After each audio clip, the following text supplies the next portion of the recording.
Du jour, c'est donc TF1 qui se retrouve dans la tourmente. Les chiffres d'audience du mois de mai sont les pires dans l'histoire de la chaîne depuis 1987. Jérôme Ivanichenko, bonjour. Bonjour Jean-Marc. Vous êtes notre expert média et c'est un bien triste record pour la une. Oui, depuis 1987, TF1 n'avait jamais traversé un trou d'air pareil.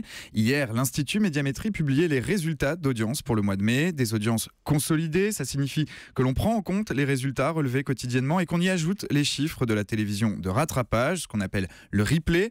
Et ce tassement pour TF1, il tient en un seul chiffre, 21% de part d'audience en moyenne. C'est un peu plus d'un téléspectateur sur 5 et c'est historiquement bas. C'est le pire résultat jamais enregistré par la chaîne. Malgré ça, TF1 reste leader dans le panorama des chaînes françaises, très loin devant France 2 et c'est 14,3%, largement au-dessus de M6 et c'est 9,6%. Elle reste aussi la chaîne privée la plus regardée en Europe. Une maigre consolation, ce score est tout de même très inquiétant. En 1989, TF1 c'était 41% de part d'audience. En 25 ans, la Une a perdu la moitié de ses téléspectateurs. Alors TF1 n'est pas responsable de tout dans cette chute. Il y a des raisons structurelles et notamment l'apparition des chaînes de la TNT, un morcellement de l'offre qui mécaniquement a dispersé l'audience entre un plus grand nombre de chaînes. Mais force est de constater que ce matin, la Une se réveille avec la gueule de bois et que depuis le début de l'année 2015, c'est elle qui encaisse le coup, beaucoup plus que ses concurrentes. Oui, des chiffres très précis et très clairs qui sont publiés d'ailleurs ce matin par nos confrères du Parisien. Et cela s'explique aussi par des programmes qui ont de plus en plus de mal à fédérer les téléspectateurs. Oui, c'est ça qui est sans doute le plus inquiétant pour TF1, ça touche tous les programmes.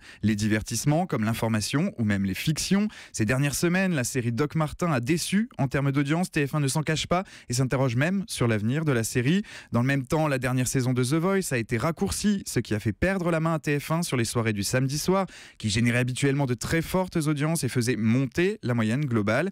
Il y a aussi le problème de l'Access en semaine, avec successivement le Juste Prix et Money Drop, une case qui a perdu près d'1 million de téléspectateurs par rapport au début de la saison, c'est énorme. Et là encore, forcément, ça fait un peu mal, d'autant que dans le même temps, France 2 a retrouvé des couleurs sur cette tranche horaire. Et puis, l'information, elle aussi, est touchée. On le répète régulièrement ici depuis de longues semaines. L'écart entre les journaux télévisés de la Une et de France 2 fond comme neige au soleil. On le voit, les chantiers sont très nombreux pour TF1 cette fin de saison. Et justement, quelle est la stratégie de la Une pour tenter d'inverser la tendance ? En changeant de dynamique. Depuis 5 ans, elle était plutôt dans une logique de consolidation. Après avoir installé des marques fortes, TF1 voulait capitaliser, décliner, peut-être un peu trop pour le téléspectateur d'aujourd'hui, beaucoup plus volatile, qui se promène de chaîne en chaîne à la recherche de nouveautés. Ce matin, une source en interne nous assure que le message est passé, qu'il a été entendu par TF1. Résultat, en termes de programme, ça se traduira dès cet été par des inédits à foison, une saison de Masterchef totalement relookée, de nouveaux divertissements comme Rock'n'Roll Circus, ce grand cabaret revisité à la sauce Arthur. Il y aura aussi 2 nouveaux jeux en access, Le meilleur de la liste présenté par Christophe de Chavannes et Boom avec Vincent Lagaffe. Vincent Lagaffe qui devrait aussi prendre les manettes d'un tout nouveau jeu cet été en prime time, comme on nous le confirme ce matin. Bref, à TF1, on fait passer le message qu'il n'y a pas le feu à la baraque et surtout qu'on a un plan pour contre-attaquer.